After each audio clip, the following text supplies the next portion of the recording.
Tumepata ugeni leo kutoka taasisi ya Moyo Jakaya Kikwete na tumejifunza kuhusu maboresho na mageuzi ya mapinduzi makubwa ya sekta ya afya hasa ya moyo ambayo wameyafanya katika miaka 10 ya kuwepo kwa taasisi, na tumejaribu kujadiliana namna ya kushirikiana kwa karibu zaidi.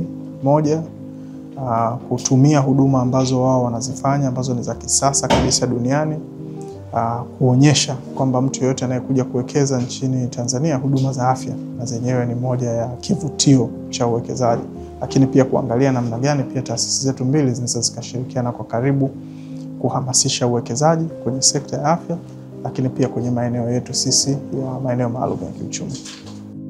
Nia ya sisi kuja hapa ni kwanza kuwaonyesha wenzetu wanaohusika na masuala ya uwekezaji ili waielewe taasisi, lakini vile vile tutumie fursa hii kwa sababu wao wanakutana na wawekezaji wengi sana.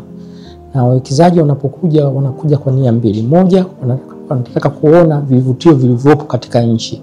Kwa hiyo wanapokuja wakijua kwamba wanakutana na taasisi kubwa kama Jakaya Kikwete yenye huduma nzuri, kwanza watafurahi kuwekeza katika nchi yetu. Kwa hiyo anapokuja anajua kwamba anapokuja na familia yake, amekuja kuwekeza Tanzania, kuna sehemu ambayo afya yake italindwa kwa sababu uwekezaji ni mkubwa katika mahospitali yetu ambayo yamefanyika hapa Tanzania.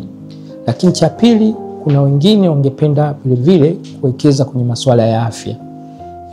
Kama unavyofahamu, taasisi hii imekuwa sasa inafuatwa na mahospitali mengi ikitaka kushirikiana. Kwa hiyo tunahitaji wawekezaji wenye uwezo ili tuweze kujenga hospitali kubwa ambayo inatoa suluhisho ya masuala ya moyo na matatizo mengine.